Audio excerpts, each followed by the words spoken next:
নবী সাল্লাল্লাহু বলছেন, যারা জিনা করছেন, অশ্লীল কাজ করছেন, আল্লাহ পাক তাদেরকে তিনটি করে 6টি শাস্তি দেয়। 3টি শাস্তি দেয় দুনিয়াতে, 3টি শাস্তি দেয় আখিরাতে। দুনিয়ার 3টি শাস্তি হচ্ছে তার চেহারার যে সৌন্দর্য, তার চেহারার যে লাবণ্য, এই লাবণ্য সৌন্দর্য আল্লাহ সুবহানাহু ওয়া তাআলা কেড়ে নেয়। তার চেহারার নূরকে আল্লাহ সুবহানাহু ওয়া তাআলা ছিনিয়ে নেয়। তার চেহারার মধ্যে আর কোনো নূর থাকে না। তার আয়ু আল্লাহ পাক কমিয়ে দেয়, তার হায়াত কমে যায়। 3 নম্বর নবী সাল্লাল্লাহু আলাইহি ওয়াসাল্লাম বলছেন, সে সবসময় দরিদ্র অবস্থায় থাকে।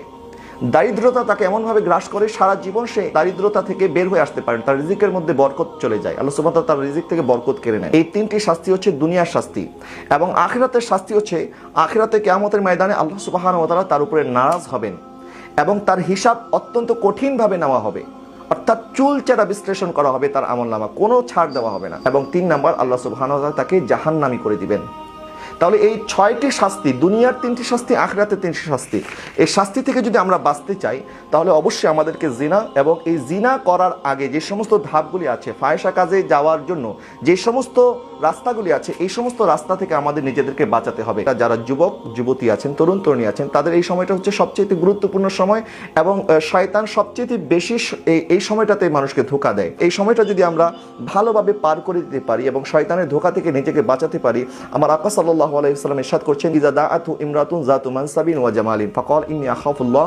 যখন কোনো সুন্দরী যুবতী রমণী কোনো যুবককে দাওয়াত দেয় গুনাহ করার জন্য, আর ওই যুবক যদি এই দাওয়াতকে ফিরিয়ে দেয় যে না, আমি আল্লাহকে ভয় করি, আমি কখনো এই গুনাহ করতে পারবো না, আমার আকা সাল্লাল্লাহু আলাইহি ওয়াসাল্লাম ইরশাদ করছেন, আল্লাহ সুবহানাহু ওয়া তাআলা কিয়ামতের ময়দানে তাকে আরশে আজিমের ছায়া দান করবেন, যখন আল্লাহর এই ছায়া ছাড়া কোনো ছায়া থাকবে না। আমরা তো গুনার তালাশ করি, নবীজি বলছেন, গুনাহ যদি তোমার তালাশ করে, যেই সুন্দরী নারীর জন্য তুমি পাগল ছিলে, ওই নারী যদি তোমাকে গুনার দাওয়াত করে আর তুমি যদি তাকে ফিরিয়ে দিতে পারো আল্লাহর ভয়ে, আমার আল্লাহ সুবহানাহু ওয়া তাআলা তোমাকে আরশে আজিমের ছায়া দান করবে। ইমাম ইয়াফি রাহমাতুল্লাহি আলাইহি ওনার রাওদাতুল ইয়াহিন কিতাবের মধ্যে লেখেন, এক যুবকের প্রতি এক নারী যখন আসক্ত হয়েছে, ওই নারী তার দোকানে গেল এবং দোকান থেকে অনেক মাল সামান খরিদ করলো এবং ওই পুরুষকে বলল যে আমার এই মালগুলি আমার ঘরে পৌঁছিয়ে দাও।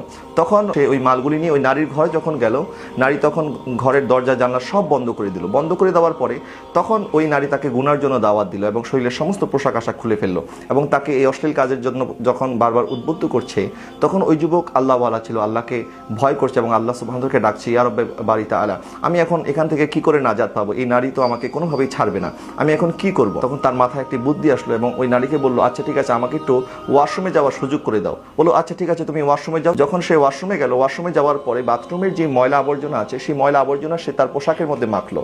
যখন পোশাকের মধ্যে মেখে সে বের হয়ে আসলো, তখন ওই নারী যখন দেখলো এই অবস্থা যে সে তার বাথরুমের ময়লা নিজের গায়ের মধ্যে মেখেছে, তখন তাকে বলছে, আরে তুমি তো একটা পাগল, তুমি বাথরুমের ময়লা নিজের গায়ের মধ্যে কেন মেখেছো? আর আমি একটা পাগলকে এতদিন ভালোবেসেছি, যাও ঘর থেকে বের হয়ে যাও। যখন তাকে ঘর থেকে বের করে দিল, তখন ওই যুবক আল্লাহর দরবারে শুকরিয়া আদায় করে বলল, ইয়া রব্বে বারি তাআলা, আমি আমার পোশাক তো ময়লা করেছি কিন্তু আমার শরীরকে ময়লা হতে দেই নাই। তখন ওই যুবকের এই আমল আল্লাহর দরবারে এতটা পছন্দ হয়েছে, ওই যুবক একটি পুকুরের মধ্যে গিয়ে যখন গোসল করলো, ওই যুবকের শরীর থেকে মেশকা আম্বরের সুঘ্রাণ আসতে শুরু করলো। তার নাম ছিল মুগীরা। তখন মানুষ তার মেশকা আম্বরের সুঘ্রাণ পেয়ে তাকে মুগীরা মুশকি নামে ডাকতো। এটা আল্লাহ সুবহানাহু ওয়া তাআলার পুরস্কার। আল্লাহ সুবহানাহু ওয়া তাআলার ভয়ে যদি আমরা আমাদের চরিত্রের হেফাজত করতে পারি, আমাদের নফসের তাড়না থেকে, শয়তানের ওয়াসওয়াসা থেকে যদি আমরা নিজেদেরকে বাঁচাতে পারি, আল্লাহ সুবহানাহু ওয়া তাআলা কিন্তু আমাদেরকে বাঁচার রাস্তা তৈরি করে দিবেন এবং গুনাহ থেকে নিজেকে বাঁচাবেন। এবং আল্লাহ পাক আমাদের জন্য, আমরা যদি পবিত্র হই, আল্লাহ পাক আমাদের জন্য কিন্তু এরকম পুত এবং পবিত্র স্ত্রীর ব্যবস্থা করবেন। এবং নারী, আমার বোন যারা শুনছেন, তারাও যদি নিজেদেরকে এই সমস্ত গুনাহ থেকে বাঁচাতে পারেন, অবশ্যই আল্লাহ সুবহানাহু ওয়া তাআলা আপনাদের জন্য একজন নেককার স্বামীর ব্যবস্থা করে দিবেন।